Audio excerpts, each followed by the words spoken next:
जय हिंद साथियों, आइए क्वेश्चन से देखते हैं। तीन संख्याएं x से बड़ा y या बराबर y है। देखिए x से बड़ा या बराबर y है, y से बड़ा या बराबर z है, जो एक दूसरे के सहभाज्य है। जैसे कि पहली दो संख्याओं का गुणनफल 143 है, अंतिम दो संख्याओं का गुणनफल 195 है। तीनों संख्याओं का योग क्या होगा?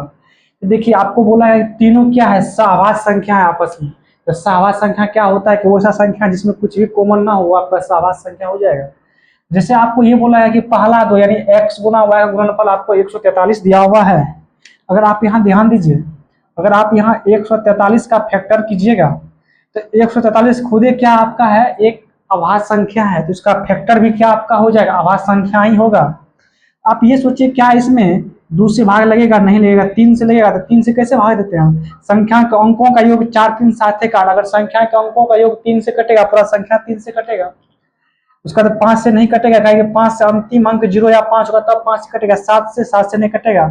आपका 11 से 11 का 11 बच गया 3 पीस, 11 सबका ये कट रहा है, यानी अगर आपका ये 11 से कट रहा है, ये आपका क्या हो जाएगा 11 और ये आपका 13, यानी यहाँ निकल गया आपका कि x गुना y। बोला गया कि y जो है x से बड़ा है, तो यानी x छोटका होगा, y बड़कावा होगा। तो 11 गुना 13, x का मान 11 है, y का मान 13 है। आगे बोला गया आपको कि y गुना z, अंतिम दो संख्याओं का गुणनफल यानी y गुना z। तो y गुना z, तो y का मान आपको 13 निकल गया, z का मान आप यहाँ से निकाल सकते हैं। 13 गुना z यानी y गुना z, तो 13 गुना z बराबर 195 है। z का मान निकालिएगा, 13 से इसमें भगा दीजिएगा, 13 का 13 हो गया आपका 6, 13 55 65, यानी आपका ये 15 निकल गया है। कोई दिक्कत?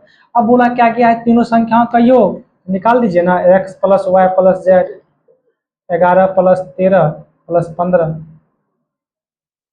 5 3 8 1 9, लास्ट में से 2 9 वाला आपका यहाँ देखिए, तो 15 13 28 11 आपका ये 39 हो जाएगा।